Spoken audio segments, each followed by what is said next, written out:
Are you thinking about retirement? Well, if you are, you have to figure out how to live the next 30 years without a paycheck and not run out of money or income in the process. In today's video, I'm going to talk about a few strategies you can use to generate retirement income and replace that paycheck you've been getting from the job for so many years. I'm Ryan Wheelis. Thanks so much for tuning into the On the Money YouTube channel powered by Allied Wealth. If you like the content we're putting out, please hit the like button down below. Also, subscribe to the page. We'll keep you updated. We put out more awesome videos just like this one. So today, let's talk about income, right? Because so many folks are in the mindset that retirement is about net worth. And retirement is not so much about net worth as it is income, right? We have to have a reliable, sustainable source of income that allows us to go out into the world and spend money with confidence in retirement, even though the stock market may be down or inflation may be up or interest rates may be low or there's stock market volatility, whatever it is, we should be able to go out and spend money with confidence and not have to worry. There's a couple of things we'll talk about here that you can do that. One of those things is have a bucket strategy. Now, a bucket strategy, what it allows you to do is create various buckets of income. And the idea is that one bucket might be a 1 to 3 year timeline of use. Another bucket might be, 3 to 7 years. Another one maybe 7 to 10 years, and some even 10 to 15 years, right? Because you do have a long period of time to financial lifestyle in your golden years. So your first bucket we would consider to be money that you don't want to have in the markets. And I like to use about 3 years of income in that first bucket. The reason why I do is that we still maybe draw income from your investments and not mess with your 1 to 3 year bucket. But in the event the market goes down in value and there's some volatility we have to deal with, we may turn off distributions from your accounts and access that 1 to 3 year timeline bucket. And that way we're not taking money out of your accounts at a loss. And then when the accounts recover later on, we of course replenish that bucket. If you've got a 1 to 3 year bucket, you want to keep that money relatively liquid and try to put it in things that offer the highest rate of return.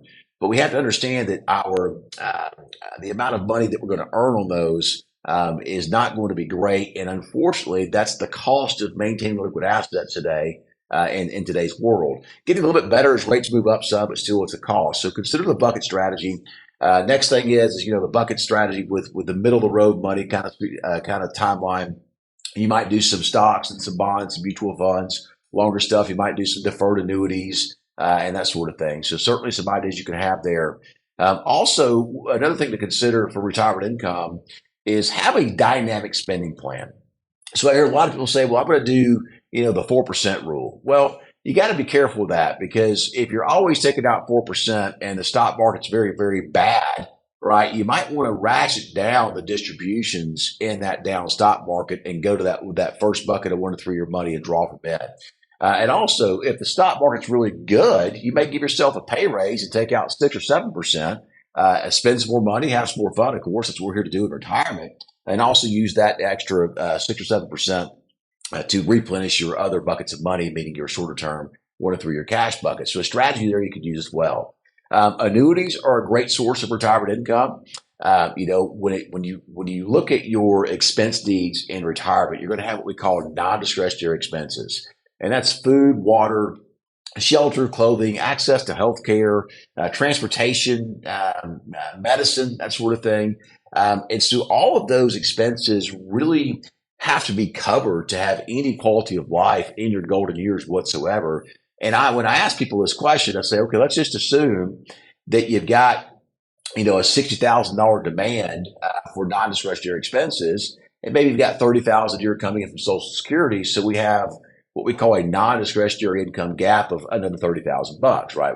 We need 60, 30 from Social Security. We've got to fill that $30,000 gap to get us from $6 to $60,000 a year. And the conversation is always kind of like, well, how much of that $30,000 a year would you like to have guaranteed for life? And every single person I ask that question to says all of it. Okay. Well, there's a couple things you can do to get guaranteed income for a long period of time. One of them is buy a 30-year treasury bond, right?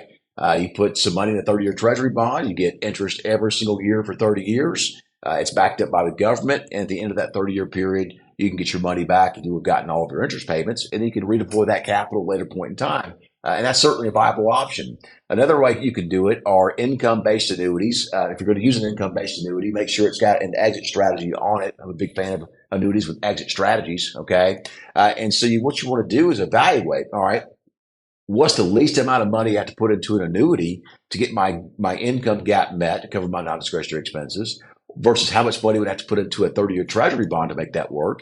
And whichever product, whether it's a 30-year treasury bond or the annuity that you have to put the least amount of money in, that's typically the one that you go with. But annuities can be a great source of long-term retirement income and often are overlooked because there's good press out there, there's bad press on them. Ultimately, you have to make the best decision for yourself. And using the mathematical approach I just mentioned on a 30-year treasury bond versus the amount of money you put into an annuity can be a great way to do that.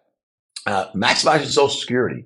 This is a big one because there used to be all kind of Social Security claiming strategies, and they really have gone out the window. They closed a lot of loopholes, but it doesn't mean there's still not ways to maximize your Social Security. So when you're thinking about Social Security, don't just think about, hey, Ryan, I got to get everything I can out of the system, so I'm going to take it early because I don't know how I'm going to live. Turning that knob, so to speak, on Social Security can cause undue taxes, can cause you not to be able to do a Roth IRA conversion strategy. It can cause you to not be able to have a 0% tax strategy in your golden years. It can cause additional issues with RMDs. So there's a lot of factors that you really should consider before you select Social Security blindly based on the fact that you don't know how long you're going to live and you want to try to get the most out of the system. Another thing you can consider is, earning money in retirement. Plenty of people retire. They find out that, gosh dang, Ryan, I've played golf every single day of the week. My back's tired. I'm worn out. I've traveled. I've done all this stuff. I'm kind of looking for something to do. And they find part-time work. And there, folks, there's absolutely nothing wrong with that. And if you do find part-time work, what that can do is help you reduce withdrawals on your portfolio, especially in a down market that can help replenish values pretty quickly. But part-time work can be a great source of retirement income, right? You go into Home Depot, you say, hey, guys and gals, I want the best job I can get with the least amount of responsibility possible with the best pay I can get, right? The perfect retirement job. And who knows if that exists or not, but that kind of can be your approach to finding some retirement income or some income during your golden years, folks. There's absolutely nothing wrong with having a part-time job or doing something that you like. Maybe you do taxes at tax time. You do Medicare stuff at Medicare open enrollment, maybe help people with Medicare supplemental insurance policies. There's a lot of stuff out there that you can do to generate income part-time in your golden years. It doesn't sound like it generates income, but it actually does because being tax efficient with your money in retirement can really help your dollars go a long way. Yes, it's not actually going out and earning a paycheck, but it does, in fact, allow you to have the lower amount of taxes you pay, the more dollars you keep in your pocket. And if you have to pay lower taxes, a couple of things happen. If you could take a lower rate of return in the market, so to speak, to get the same outcome. Well, as return goes down, risk goes down. All right. So we have a saying in Allied Wealth and On the Money that if taxes go down, return can go down. If return can go down, risk can go down. And if risk can go down, all those things can go down, the longevity of your money goes up, right? So something to think about. So consider tax efficiency as a way to kind of have some additional income in your golden years, because if you're paying less in taxes, you're keeping more of your hard-earned dollars for yourself, and that can go a long, long way. Consider health and savings accounts, right? Use those to pay the qualified medical expenses in your golden years. Those can absolutely help in a big way. Downsizing, folks. I mean, I know people that have the beautiful home. It's got, a master bedroom downstairs, a bunch of rooms downstairs, and there's 4 or 5 bedrooms upstairs, 3 or 4 bedrooms upstairs, 2 or 3 bedrooms upstairs, whatever it is. But my point is some of us have those houses and we haven't been upstairs in those bedrooms in 10 years, maybe 20 years, right? If that's you, folks, consider downsizing. I'll tell you a personal story from my own point. My wife and I lived in a high-rise in the Woodlands, Texas for a while. And I can tell you, there was nothing like a light bulb going out and calling the maintenance man, or just being able to lock the door and leave and not have to worry about any maintenance or lawn care or pool care or anything like that. That honestly was some of the best and funnest living I've had in my years, in my 46 years on the planet. So consider that, folks. So, all these are things that we can do to help have retirement income. I know that they all don't create income directly, but there's a lot of opportunities out there for us to reduce taxes, use health savings accounts, get a part-time job, use the 4% rule, have a bucket strategy. All these things can really help us generate and create retirement income and help us outlast our money, because nobody wants to live longer than money does.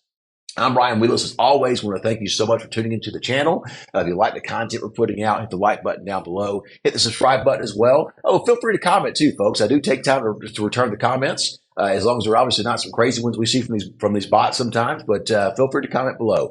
Stay tuned. We'll have more awesome videos coming out shortly. See you soon.